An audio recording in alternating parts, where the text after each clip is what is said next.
శ్రీశైలం పుణ్యక్షేత్రం యావత్ భారతదేశం నుంచి హిందూ భక్తులు శివ భక్తులు శ్రీశైలం పుణ్యక్షేత్రంకి వెళ్తారు, పూజలు చేస్తారు, మహాజ్యోతిలింగంని దర్శనం కూడా చేస్తారు, అభిషేక్ కార్యక్రమం కూడా జరుగుతుంది.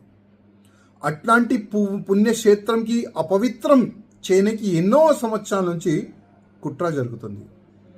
వైఎస్ఆర్ గవర్నమెంట్ వచ్చిన తర్వాత కూడా చాలా వరకు ముస్లిమ్స్ ఓల్కి శ్రీశైలం పుణ్యక్షేత్రంలో ఉన్న ప్రాంగణంలో షాపింగ్ మాల్లో ఆ షాపులకి ముస్లిం వాళ్ళకి ఇస్తున్నారు. అప్పుడు లోకలోలు చాలా వరకు ఎన్జిఓలు హిందూ సంఘటనలు కోర్టుకు వెళ్ళారు, స్టే కూడా తీసుకున్నారు. నిన్న నైట్ శివస్వామి వాళ్ళు అసలు హిందువులకే ఇవ్వాలి ఈ షాపులు, ముస్లిమ్స్కి ఎట్లా ఇస్తారు క్వశ్చన్ అడిగితే అక్కడ ఒక చిన్న సంఘటన జరిగింది, గొడవ జరిగింది. ఇవాళ మనం చూస్తున్నాం మహాశివరాత్రి 26కి లాక్స్ ఆఫ్ శివ భక్తులు శ్రీశైలం పుణ్యక్షేత్రంకి వెళ్తారు దర్శనం గురించి.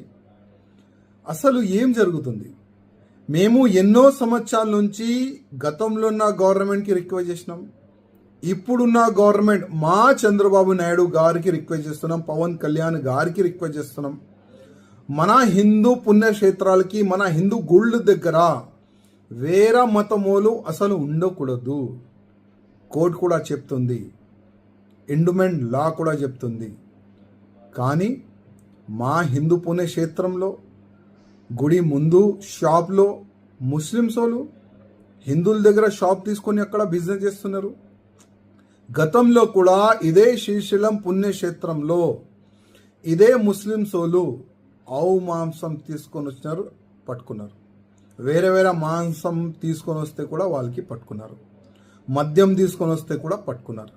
అంటే మా పుణ్యక్షేత్రంకి అపవిత్రం చేయడానికి వాళ్ళు మరీ కుట్రలు చేస్తే కూడా అసలు గవర్నమెంట్ ఎందుకు పట్టించుకుంటలేదు?